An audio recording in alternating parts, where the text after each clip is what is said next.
Well, hi, and thanks for joining me here in my shop. I'm going to be looking at the Magic Eye in this Nordmende receiver. The Magic Eye appears to have two basic problems. One is it's really dull. It's really hard to see. It's just not bright enough.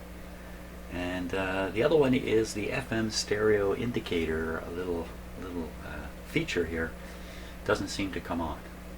So this could be fault of the Magic Eye, fault of the Magic Eye tube, the circuitry around it, or maybe nothing to do with the Magic Eye directly. It may have to do with other elements in the radio. I've left this sit as it is up until this point, as I've tried to ensure that all the signals in the radio are running within the realm of normal before trying to assess what's going on with this.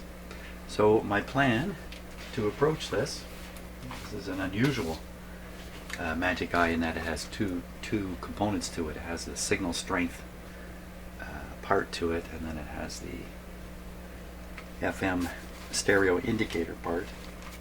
So it's a complicated tube. So I made a little sketch here. I won't force you to look at my sketch, but let's look at the schematic.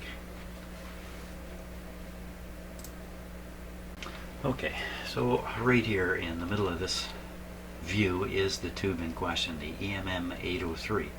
Apparently not a very common tube. I've seen these in European radios before, so I've certainly seen them.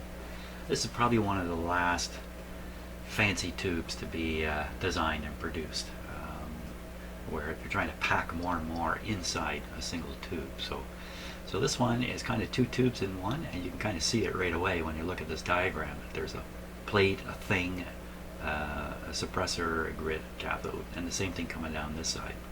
And if you look a little closer, you'll see these two plates. They're connected to the same source of supply, which is coming right off the bus here. That's somewhere around 250 volts coming down here. Then we have two resistors, 500.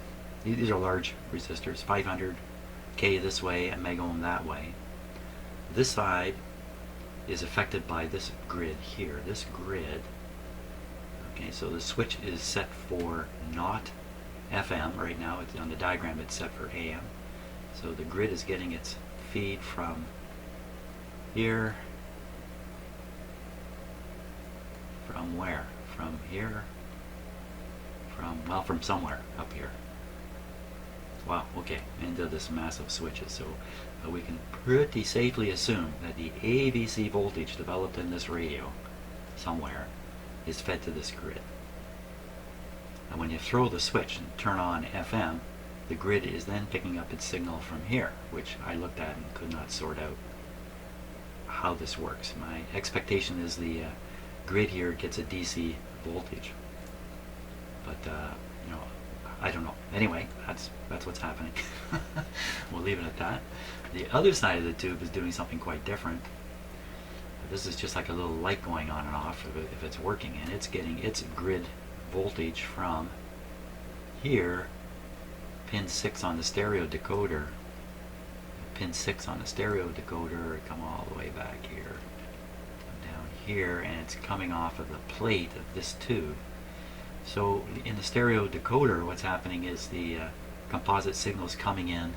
It's being split apart a little bit. The 19 kilohertz is being amplified or split off by this circuitry here. Somewhere along the lines, probably with these diodes, the 19 kilohertz is doubled to 38. That's the real frequency that's needed in a decoder. The 38 is strengthened with this tube, and out comes 38 here to run these diode switching network. And also a little bit is picked off here and fired up to that pin 6. So this is 38 kilohertz. Pin 6 coming here, rectified at this point.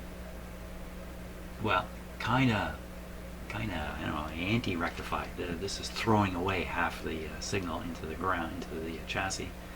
The other half charge up this capacitor, I guess, and produce the grid voltage necessary. So when the 38 appears, which means the 19 is there, which means you've tuned in a station with a 19 kilohertz pilot, a stereo signal, the 38 rectified, applied to the grid. Now I've taken a look at this in for the standard arrangement for this tube, standard voltages and that.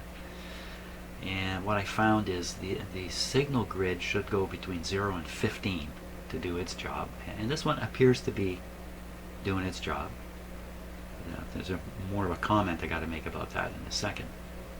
This one should be going from 0 to -4, and it should almost be flipping one way or the other, depending upon if you've tuned in stereo or not. So I want to measure all these voltages, and while we're operating the set, and see if we can find all these and if they're proper. So right here on the diagram, it's saying it's 45 volts. By the time you get to these, I'm going to call these electrodes.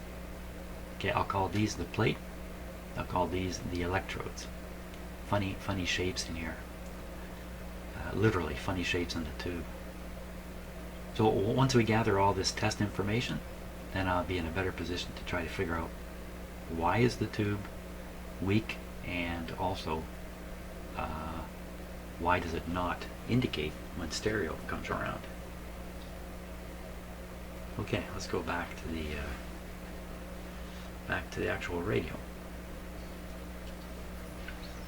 Okay, so the Magic Eye tube is sitting right here, and all the pins are right here, nicely exposed for working on. And let's see, we've got this meter ready to go.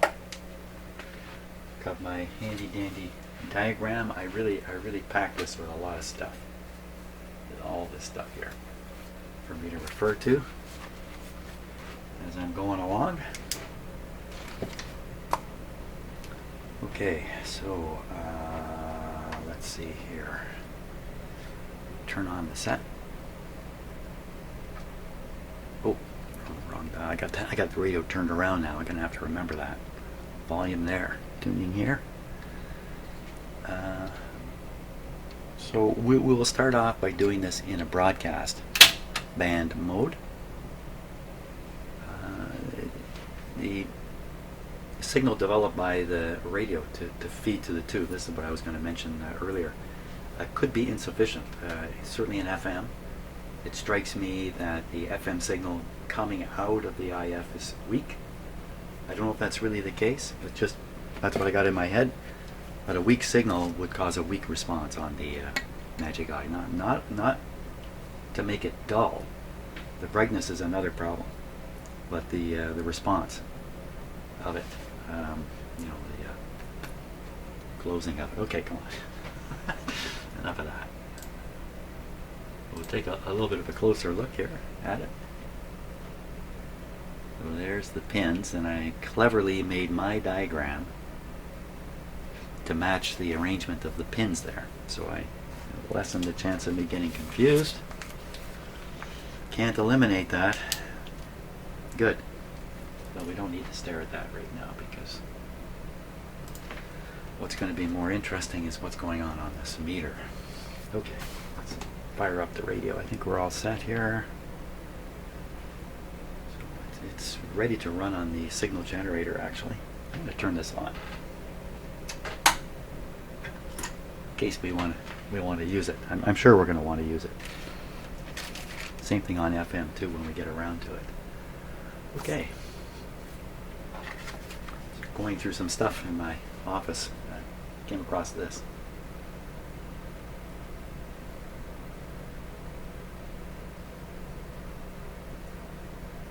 So this was sent to me in the mail when I was a teenager, and I was Mr. CB guy in the little town I lived in, me and about 10 other people.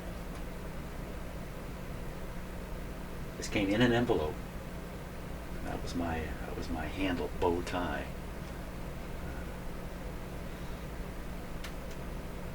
$1975.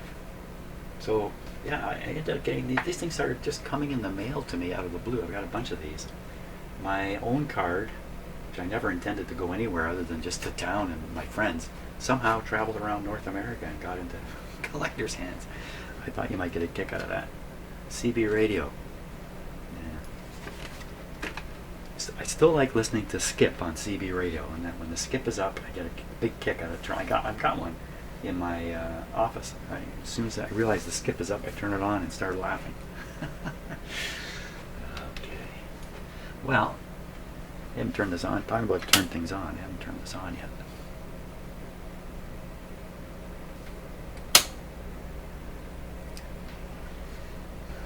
All's well.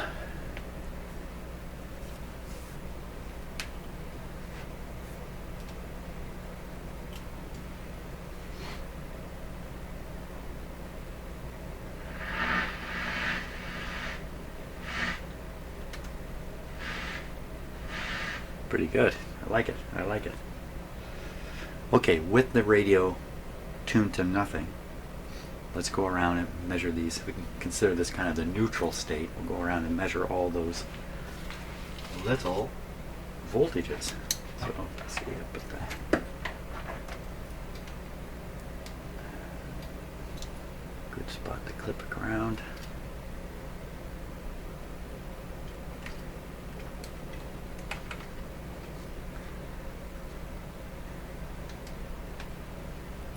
Okay, are we all set here? So we're on the 500 volt scale, starting with pin 1. So pin 1 is the cathode, it's grounded. You shouldn't see any voltage whatsoever.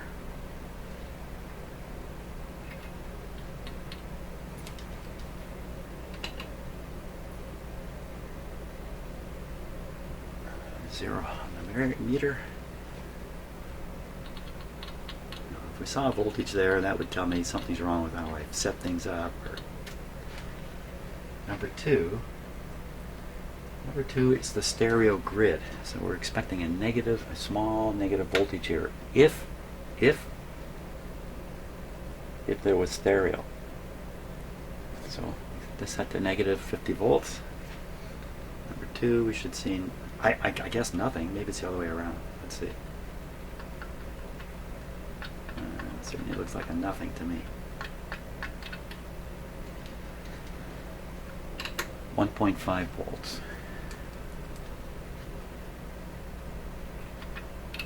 Yeah, very much a zero.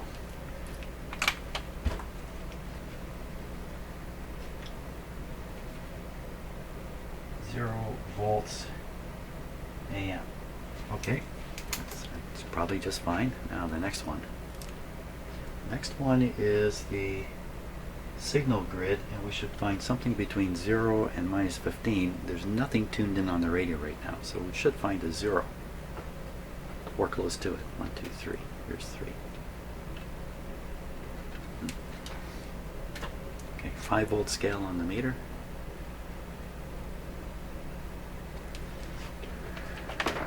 Fortunately, I brought a clip lead along for the party. 3. Okay, tune the radio now. It's not. We'll listen to it too.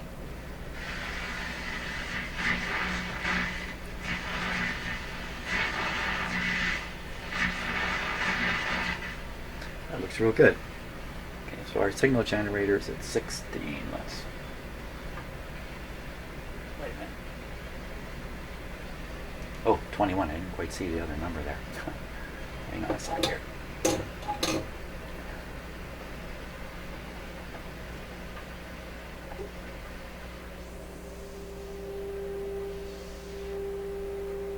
So this is going to give us a chance to, whoops, wrong thing.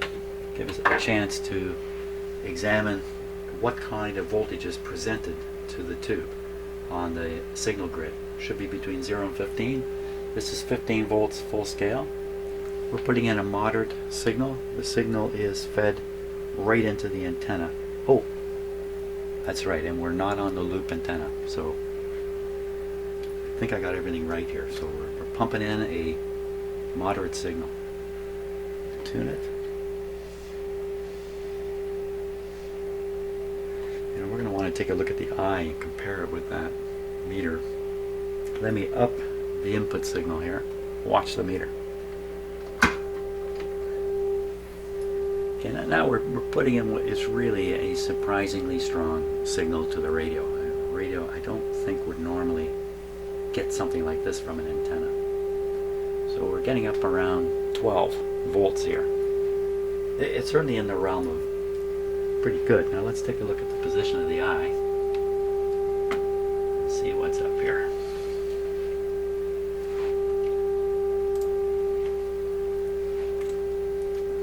This might be hard to see with the big overhead light on. I'll see if I can shade it. Hey, what's going on with that? Not quite supposed to look like that. Let me tune the radio here. Oh, it's actually overlapping.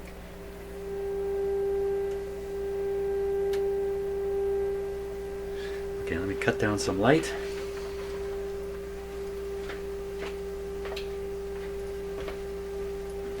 Try it again here. So actually, see, I'm tuning it right here.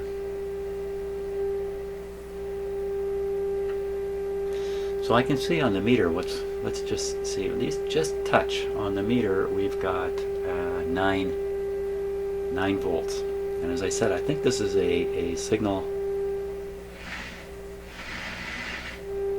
I'm just tuning back and forth. So see, those noise signals come up pretty good.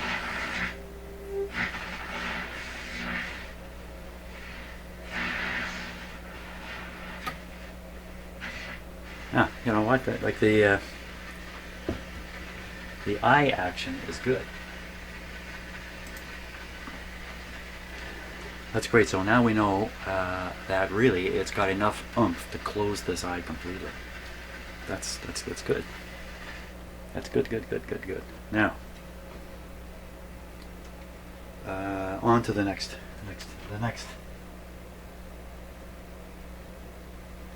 So the next two pins 4 and 5 are heater pins. I'm going to skip those. Pin 6 is the plate. Okay, so that's going to be interesting. Pin 6 is the plate. Stay put, please.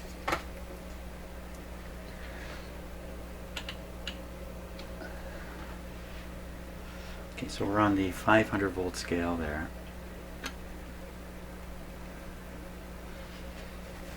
1, 2, 3, 4, 5. This is 6.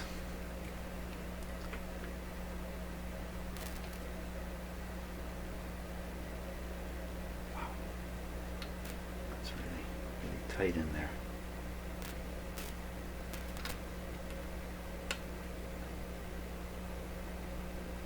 That's good. Oh, nothing. What? Nothing. What is nothing? What is nothing?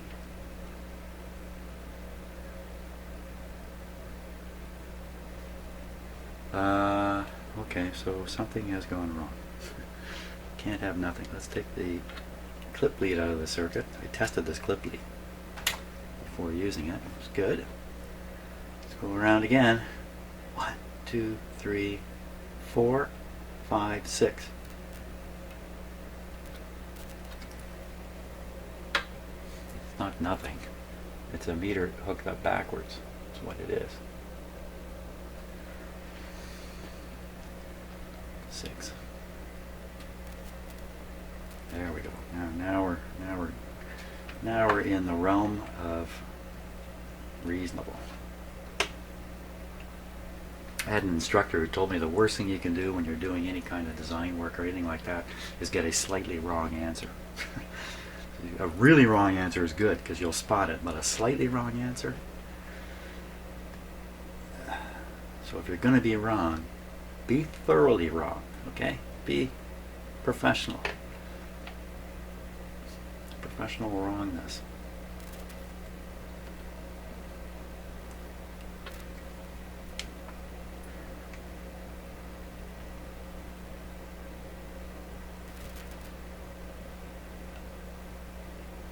Wow.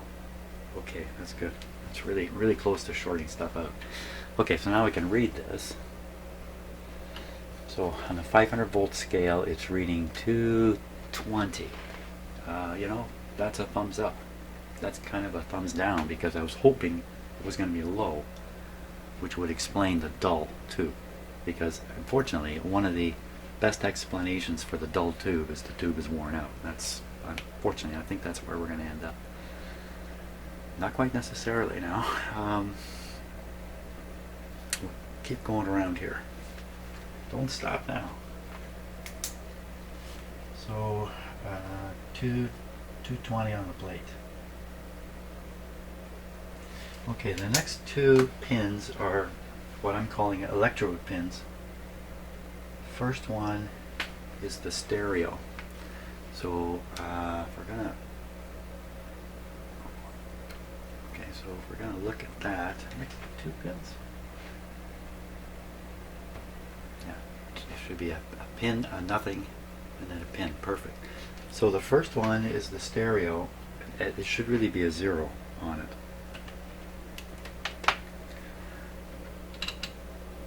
Positive. That would be this one right here. Oh, what's going on there?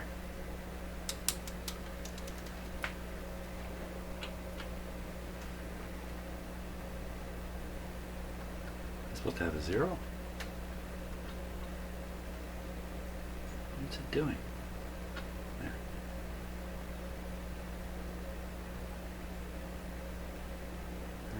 Okay. Well, that's a 150 scale. We're looking at 75 volts. So I think these are supposed to be 45 according to the schematic. Just keep going. Doubt the reading for now. And the other one, getting very similar.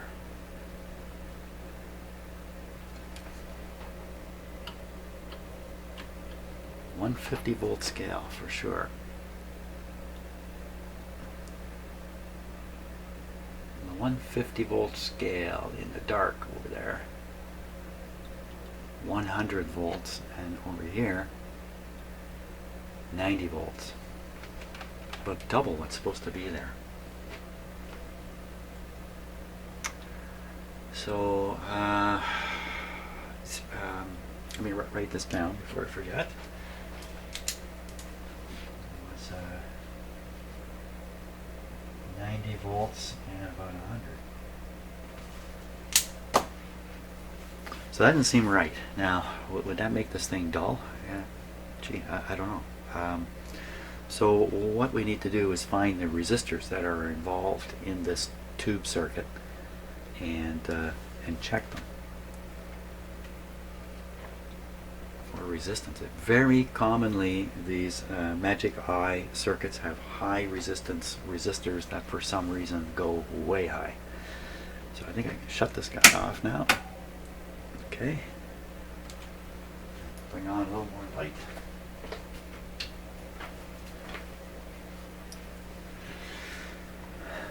Now, fortunately, some of the components are right here on this terminal strip,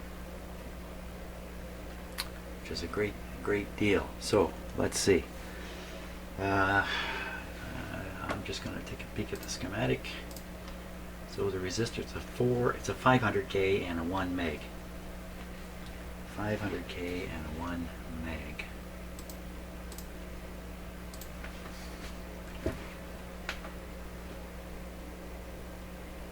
See the dust on those wires? Those are high voltage wires. Okay, so there's a brown, black, green. That's 1K. And the other one is a 470K. So those are the two resistors right there, no doubt about it. There's a capacitor back there too. So can we just read these resistors in circuit? Well, you know, these are large resistors, so we should be able to read them. If there's something paralleling them, we'll just get a low reading. But if we get something way beyond what they're supposed to be, 1 million and a half million, then we can get more suspicious.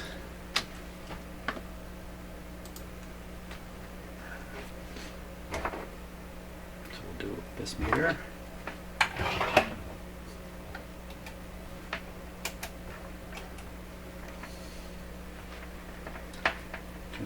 Scale.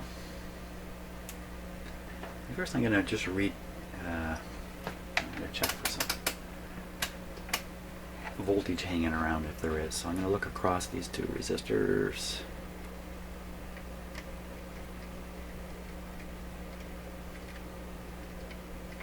Doesn't appear to be anything there.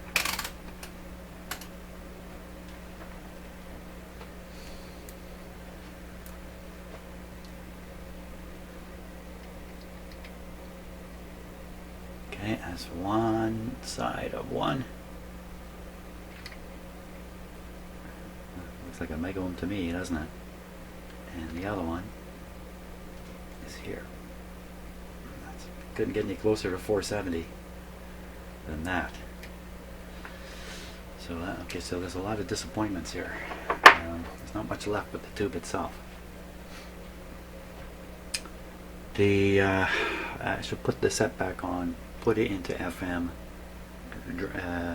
tune in some FM stereo, and watch that grid voltage go up and down. So I'm going to do that. Let's hook up the meter first. You know, proper shop practice is you hook up your instruments before you turn on the item under test. Did you know that? Yeah. Fooey on that. So we're going to be looking at potentially. Yeah, we're going to be looking at a potentially 0 to 4 voltage on pin number 2. Number 2. Do you think my meter itself is going to throw this guy right off?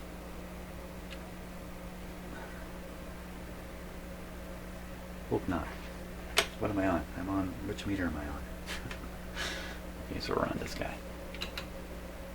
15 volts, full scale, positive up. No, we want negative up. Negative up. I had this meter apart the other day to take the handle off the top so I could fit it here in a new spot in my shop. And I had the back off. It's the first time I had the back off. Inside this meter, like all these meters, is a 1.5 volt battery. That battery looks original to me. It looks really old.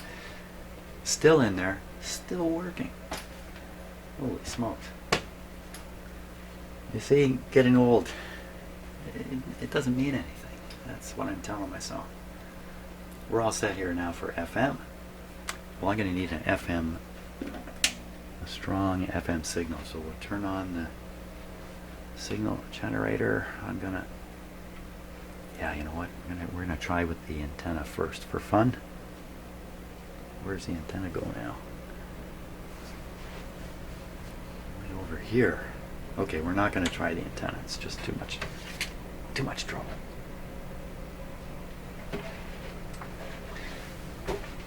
And no reason why we can't do this with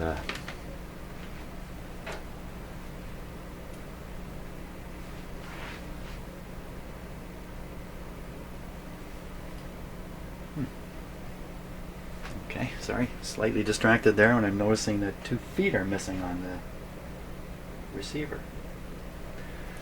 Not to worry, don't worry.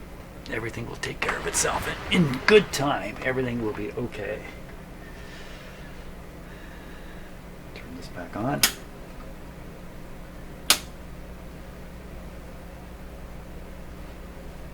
I'm talking so much I don't know if I'm finishing anything I'm starting here.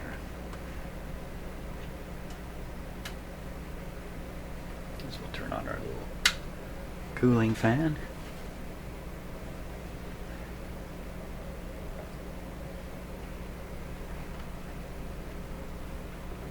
Cooling fan not coming on.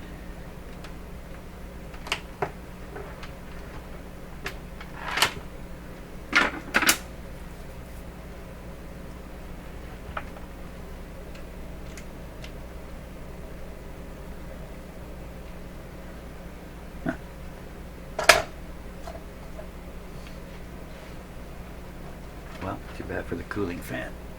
Okay, set should be warmed up. It's AM.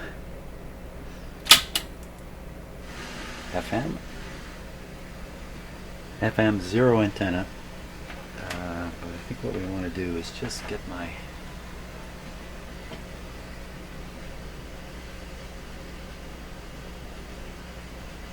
Probably my imagination. I thought I heard some music there. So I'm just going to put this in proximity. I do hear music. Proximity. Proximity to what? To here. And turned around. Oh, I can go right on the connector. Let's turn this down.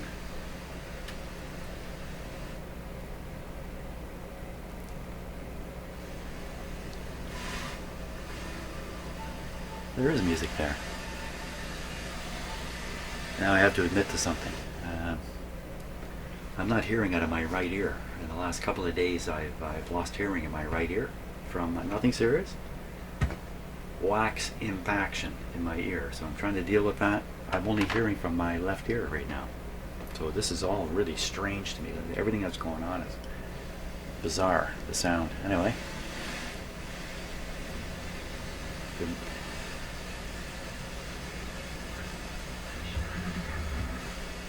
Okay, so we should watch this meter now.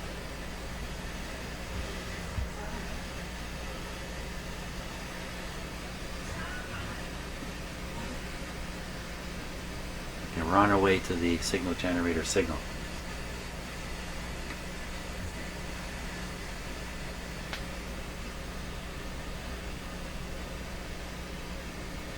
You can hear somewhere. There it is. So, I know, that doesn't seem right to me.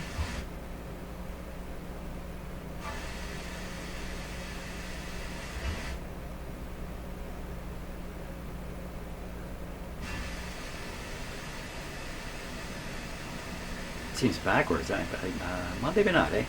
You want to reduce the negativity to increase the flow. But these things work very differently. They have this electrode, they're kind of bending the electron stream, they strike strike the glowing part of the tube.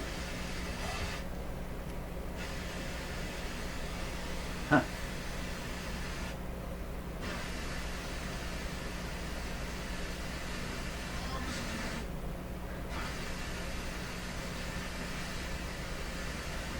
You know what?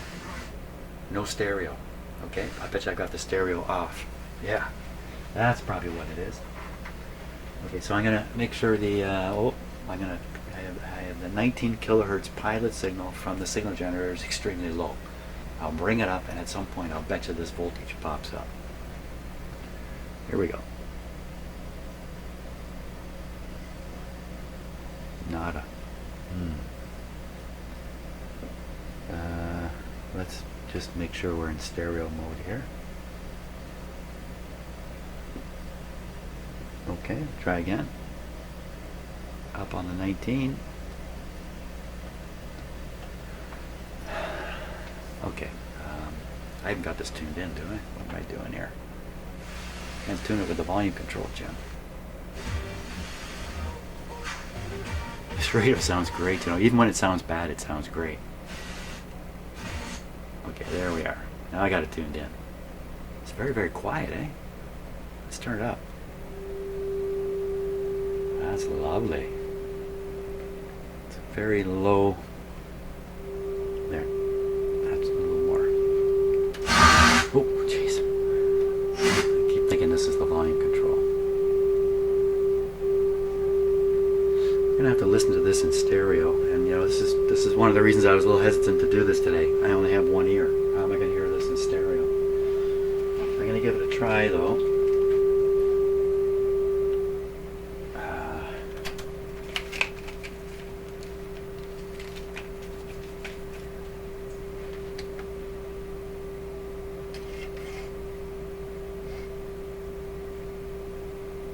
Okay.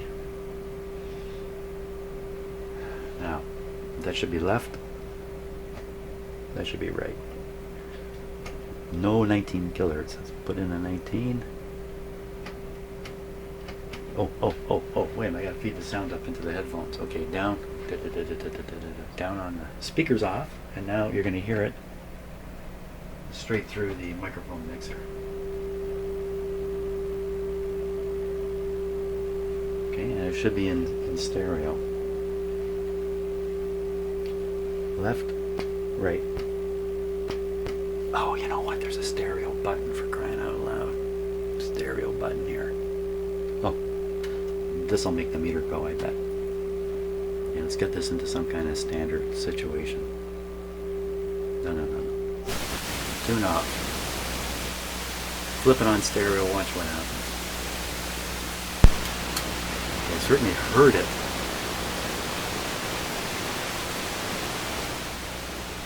Certainly heard it. You can see some volume controls here, right? You can see what I'm up to. Okay, now tune in the signal.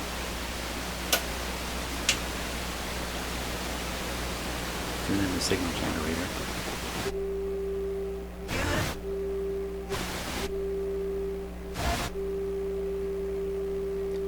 Now we'll turn up the 19. Interesting, eh?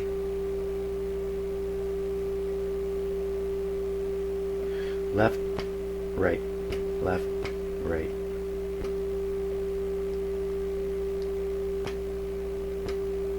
And changes the meter slightly. More 19. Less 19.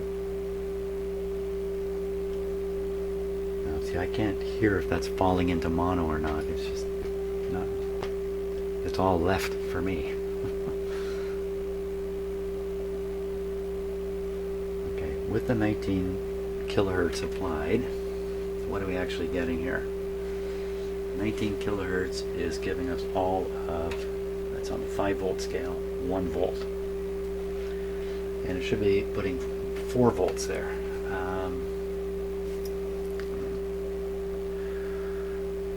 Let's see if we can see if the light is on.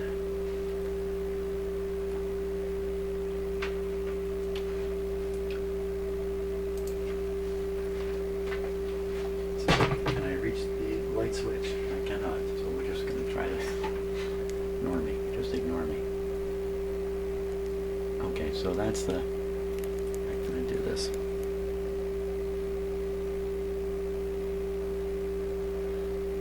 That's the indicator light, not the blue thing. The blue dot is actually a reflection of the camera. A little blue camera light.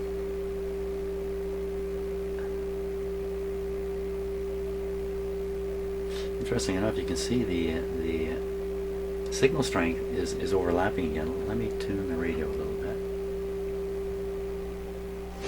No, maybe not overlapping. Matthew Fox. 100.3.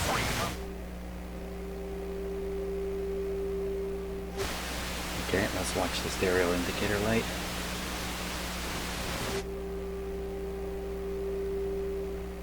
Sell at a higher price. So what's happening on the meter right now is when I go to here, Their team can cut. okay, right to here, this is minus, about minus a volt. Cost. Visit Goes up. joneshomes.ca to see the design difference that sells. Part of the Remax Crosstown Brokerage. Minus 3. 0. Up to half a volt. And then we're back to, but it just doesn't seem to be working right. So I think I have it tuned properly, and nothing happened in terms of that light coming on. I wasn't really looking. Debut GMC. Oh yeah. Truck. Should just be on and off. I don't see anything happening at all.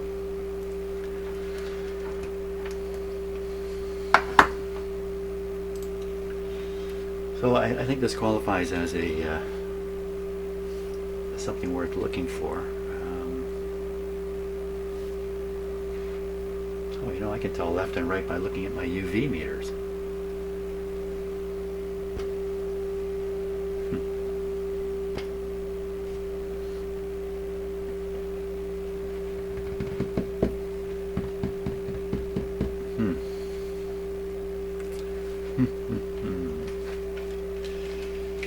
Okay. So what do we end up with? We end up with the voltage on the indicating light just seems to be going a little crazy now. Fortunately, I found a write-up by by somebody who some years ago worked on this exact same receiver and got involved in exactly the same thing, this light not going. Here's his write-up. So he got some advice from a German radio engineer about changing out the diode that's involved in triggering this light. Changing out a germanium diode to a silicon one. And he, according to his experiences after doing that, things started working properly. In fact, he even talks about what he measured at the grid, minus 0.7. That's kind of what I'm getting up here, minus 0.7. There's quite a bit written on this particular topic. So he discovered the unit could produce the proper voltage, but the diode appeared to be the problem. Switched out the diode, bingo. So that's what I'm going to do too. And then we'll see if, let me turn this off before I stick my fingers in it. Then we'll see what happens with that. The diode in question, I have to hunt it all down and sort it all out. Hunt it down and sort it out. Keep them doggies rolling. Hey, thanks for watching.